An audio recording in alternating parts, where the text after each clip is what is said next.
G'day everybody, my name is Lowell and welcome to the channel. So we're going to do a reaction video today. This is going to be every barbecue style we could find in the United States. Let's jump in. I can already feel my taste buds watering. Let's have a look at this one, shall we? Obviously, we have no idea when or how the first humans figured out that cooking your food makes it taste better. Americans like to prep, grill, and marinate their meats and veggies with a wild diversity of styles and flavors, producing notably different barbecue specialities state by state, or even city by city, or neighborhood by neighborhood. Okay, let's begin the barbecue. Oh, hey, little guy, what are you doing? Oh, no. Today on Weird History Food, we're going to take a look at every style of barbecue we could find across the United States. Okay. But before we get started, be sure to subscribe to the Weird History Food channel and leave us a comment letting us know what other regional foods you would like to hear about. Okay, make sure you have plenty of wet naps and macaroni and cheese on hand, because things are about to get saucy. Many Americans primarily associate barbecue with the Lone Star State, and not just because Hank Hill is arguably our most famous fictional grill enthusiast. Boy, I could listen to the sound of sizzle all day long. It's pretty relaxing. Texas prides itself on great grilled meats, and the state has a number of specific barbecue specialities depending on what region you're exploring. East Texans, for example, frequently prepare their meats in a wood-burning pit filled with either pecan or hickory, a tradition inherited from the enslaved Africans who once worked plantations in the area. Slow cooking beef until it becomes loose and falls apart off the bone, then turning it into chopped meat sandwiches, is a standard local practice, as is slow-cooked pulled pork. In the Oh my God. Already. God, that looks delicious. southern areas of the region, bordering Louisiana, some Cajun influence has also seeped into the Texas barbecue, integrating ingredients like boudin sausage alongside other meat options. Cajun food is nothing if not known for its seepage.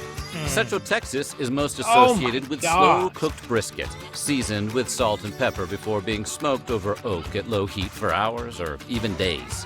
It's a meal you really have to schedule, like a doctor's appointment, after you indulge. This is probably the wrong video to watch. I tell you what. Oh my God. Gotta drown over here. Oh my God. A juicy brisket. Here, the meat itself takes center stage. It's served minimal or no sauce, letting the smoke, pepper, smoke, and meat do all the talking. Maybe a few sides or veggies, preferences that were imported to Texas from the Carolinas. Some of this influence in Central Texas comes from the Jewish and German immigrants who settled in Central Texas and became cattle ranchers in the mid-19th century, adjusting some of their favorite pork dishes from home to utilize the beef they were now raising. West Texas barbecue is the most traditional and familiar to mainstream Americans, and leans toward favored recipes of the American cowboy and frontiersman. Here, chefs prepare meats including sausage, ribs, and chicken directly over a high heat, often fueled by mesquite. God, look at the size of that barbecue pit. Oh my God. You can just imagine that smell. Oh, come on. The use of very hot direct flame also cuts down on prep time considerably over the slow and steady style favored in the East. Setting your food directly on fire is a delicate balance. A thin line separates barbecue perfection from lightly seasoned charcoal. Along Texas's expansive southern border, Mexican influences have found their way into the local barbecue culture. Many Texas pitmasters have borrowed techniques from barbacoa, a cooking style that originated in the Caribbean and became popular in Mexico, in which sheep or goats were traditionally slow roasted or steamed, often in a hole dug into the ground and covered with agave leaves. In the Texas version, pitmasters roast meats in a brick-lined hole in the ground, over a combination of leaves and mesquite coals. It's like the old saying goes, if you seek barbecue, you should dig 2 holes, especially if it's a big party. Before it became known for Elvis and the Grizzlies, in its earliest days, Memphis, Tennessee was an important port off the Mississippi River and became a hub for rare spices and sauces that were largely unavailable in the rest of the Americas. The local cuisine often includes these exotic, rich seasonings, such as paprika and molasses. To this day, Memphis barbecue retains a distinctive, sweet flavor. No wonder the king had a sweet tooth. Pork remains the most popular meat for most Memphis specialty dishes. Pork ribs and pulled pork are most common, though it's not unheard of for pitmasters to cook up an entire hog at once. Might as well. Why stop at the pork chops? Typically, the meats are rubbed with a mixture of spices and seasonings, usually including a hefty dose of paprika, before being finished with a light mopping of a vinegar and tomato-based barbecue sauce. Ooh, tomato base? I don't know. I don't really like tomatoes. I wonder how tangy that's going to be. How much of that flavor of the tomato comes through, but damn, it looks good. Ooh. Though Memphis is the state's primary destination for great barbecue, West Tennessee also has some regional traditions of its own. This area is primarily notable for the whole hog barbecue, a common cost-saving practice in small rural communities across the South and Midwest. All available meat from the hog is pulled and mixed in with a peppery, acidic sauce and served with slaw on the side. This practice, which aims to utilize meat from the entire animal, was a key influence on the nose-to-tail sustainability movement. Oh, Chicago. Okay. Moving up north, Chicago is home to a number of unique barbecuing traditions and techniques, owing both to the city's robust history of immigration and its central importance as a hub for the North American meatpacking industry. The South Side favors cheaper cuts of meat, like beef tips, smoked over direct heat and covered in a sweet sauce. Meanwhile, the North Side leans towards sausages and other boiled meats. The signature Chicago barbecue menu item, in as much as there is one in this eclectic city, is smoked and boiled ribs, or beef tips served with sausage and french fries. The climate along the Great Lakes is less than ideal for non-summer barbecues, leading many restaurants to make do with indoor propane smokers and wood-burning ovens in place of more traditional methods, like grills and literal holes in the ground. The most iconic of these indoor smokers is called the aquarium smoker, which you can spot jutting its smokestack through the roof of any respectable Chicago barbecue joint. Wow, I've never seen anything like that before, the aquarium. Wow, I mean, I guess you got to come up with stuff if you can't get outside and you still want to barbecue. Okay. It all looks so good, though. I can just imagine that smell. It's the smell that gets you going. Whew. Man.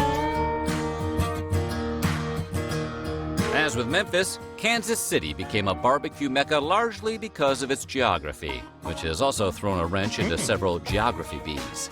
I mean, how can it be in 2 states at once? It's like it's cheating on its taxes. A major 19th century boom town along the Missouri River, Kansas City was a key hub connecting the livestock breeders of the American West with the people buying and consuming all that meat along the East Coast. Kansas City's barbecue style was heavily influenced by the traditions of the area's Black American residents and was defined in large part by a single man, restaurateur Henry Perry, commonly known as the father of KC barbecue. Perry started operating an all-black barbecue restaurant in a racially segregated neighborhood in the early 1900s, which helped cement the city's ultra-thick, very sweet approach. A number of Kansas City's local barbecue legends, including brothers Arthur and Charlie Bryant and Ollie Gates, trained directly under Perry and adopted his techniques as their own.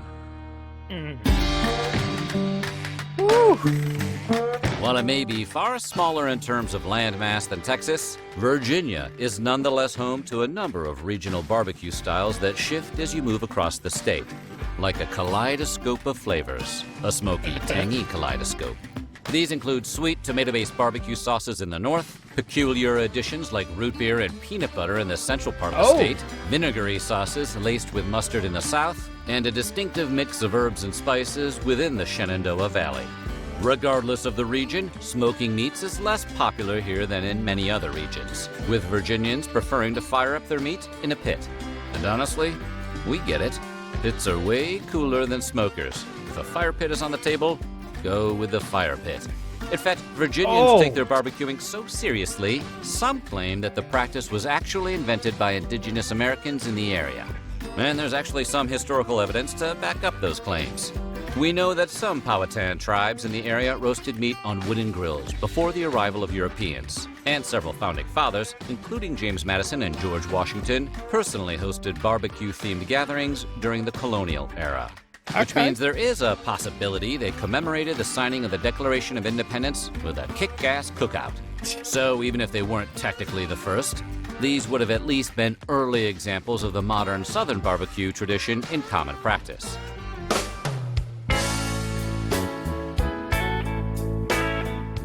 North and South Carolina have a wide variety of local barbecue styles, depending on where within the state you travel. Just stay away from whoever makes barbecue in a microwave, which is technically a felony. The western portion of North Carolina is noted for its use of a distinctive ketchup-based sauce, which gives many of the local barbecue delicacies a vibrant red color. Pork is the favored meat of choice across the Carolinas, but particularly in western North Carolina, where pork shoulder reigns supreme. As with some Texas traditions, Carolinians inherited many of their techniques from German and Bavarian immigrants. In western North Carolina in particular, World War I-era German immigrants introduced a sweet and sour dish made with pork shoulder to the region that inspired much of the barbecue prepared there to this day.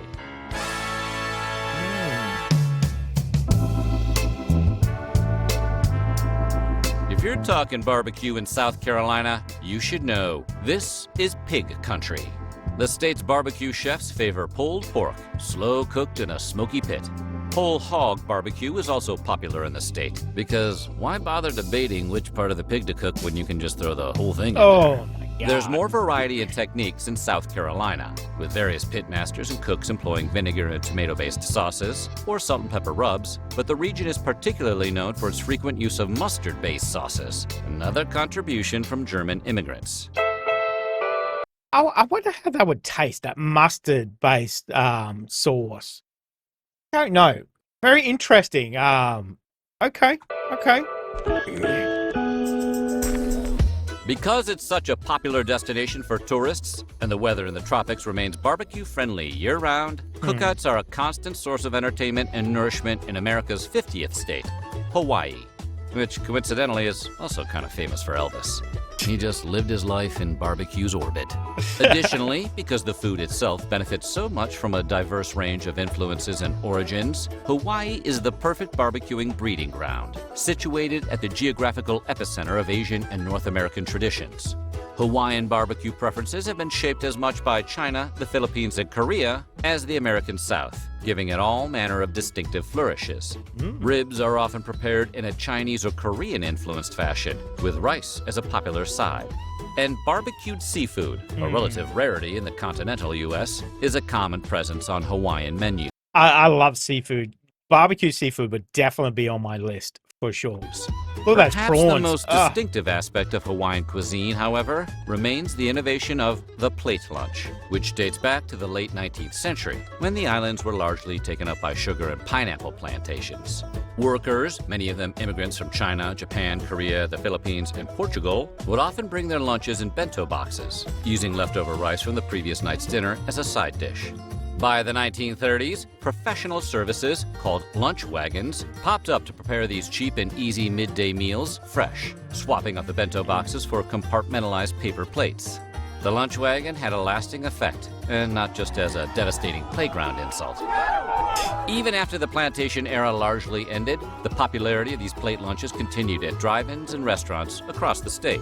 A traditional Hawaiian plate lunch includes meat, sometimes barbecued Kahlua pork, but also potentially spam musubi, a hamburger patty and gravy known as loco moco, or other local favorites, along with rice and a dollop of macaroni salad, a universal dish that appealed to nearly every palate.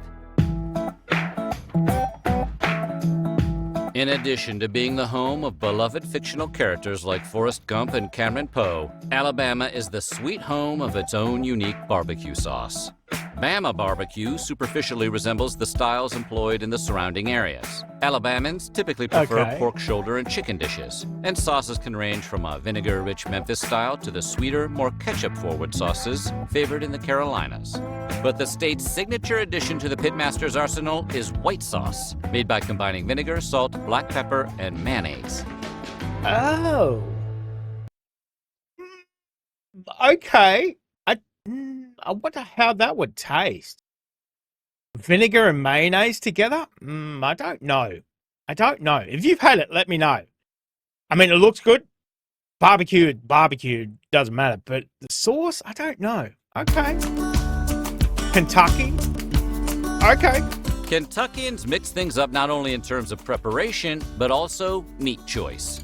Mutton is a common dish at many local restaurants, marinated in a combination of Worcestershire. Yeah, I find Americans don't eat a lot of lamb. We love lamb down here in Australia. Love lamb. Okay. Worcestershire and vinegar before being smoked over hickory wood. Other regional favorites include thinly sliced barbecue turkey and ham sandwiches, shredded pork sandwiches, and a wedged cut of pork shoulder known as Boston butt.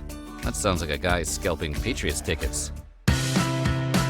So, I'm a little disappointed that obviously Kentucky, you know, you go straight to chicken. I'm Australian. I don't know any better. But, okay. Mutton. Barbecue mutton. That would be delicious. Delicious. Although California is noted for many cuisines, Okay. including their fabulous pizza kitchens, it's not one of the first states you think of when it comes to No. great barbecue. Barbecue? But the central portion of the state, especially the Central Coast, has a long history of cattle ranching. And where there's lots of cattle and ranchers, you'll usually find some grilling happening as well. I wouldn't think California for cattle ranching. That's probably the last state I would think of. What else are you going to do with those cows? Give them jobs? One popular California barbecue dish is beef tri-tip, prepared with a dry rub of salt, pepper, and garlic salt before being smoked over a bed of red oak coals. This is sometimes known as Santa Maria style, and it's often served alongside the very Californian side dish of pinto beans and tortillas, because everything tastes better in a burrito. So what do you think? Which barbecue style do you think is the best? Let us know in the comments below. And while you're at it, check out some of these other weird history food videos. So, interesting video about all the different types of barbecue. As I said, barbecue is barbecue. The sauces, I don't know some of those sauces, like the mustard sauce, the white sauce, unless obviously trying it, you know, and the tomato-based, as I said, I don't like tomatoes, but I guess it just depends on how it tastes and, you know, how much the cooking, you know, burns off the tomato taste. But I would definitely give it a go. I'd give anything a go once, you know, but that barbecue, oh my God, the different ways in the pit, in the aquarium that they had there, you know, just all these different ways to cook meat to get that regional taste that, you know, people are used to. But I would definitely have a good time trying each one of them to give my opinion. So, but man, love barbecue. I love that taste, just that smell that comes along with the barbecue. Man, that was a good video. That was a good video. Opened my eyes to a lot of. I've heard people talk about, you know, different sauces, but I couldn't really wrap my head around it. Obviously, this video gives you a lot more detail. So, yeah, I don't know how that white sauce would go in Alabama. I don't know. It'd be interesting to try it, that is for sure. So, but let me know what you guys thought of that one. Let me know down in the comment section what your favorite type of barbecue is too. If it's because you live in that state or you've tried it and you love it, let me know down there. So, guys, thank you very much for joining me today.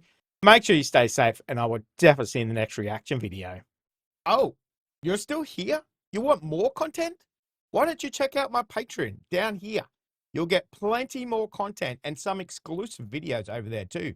If not, why not check out this one over here?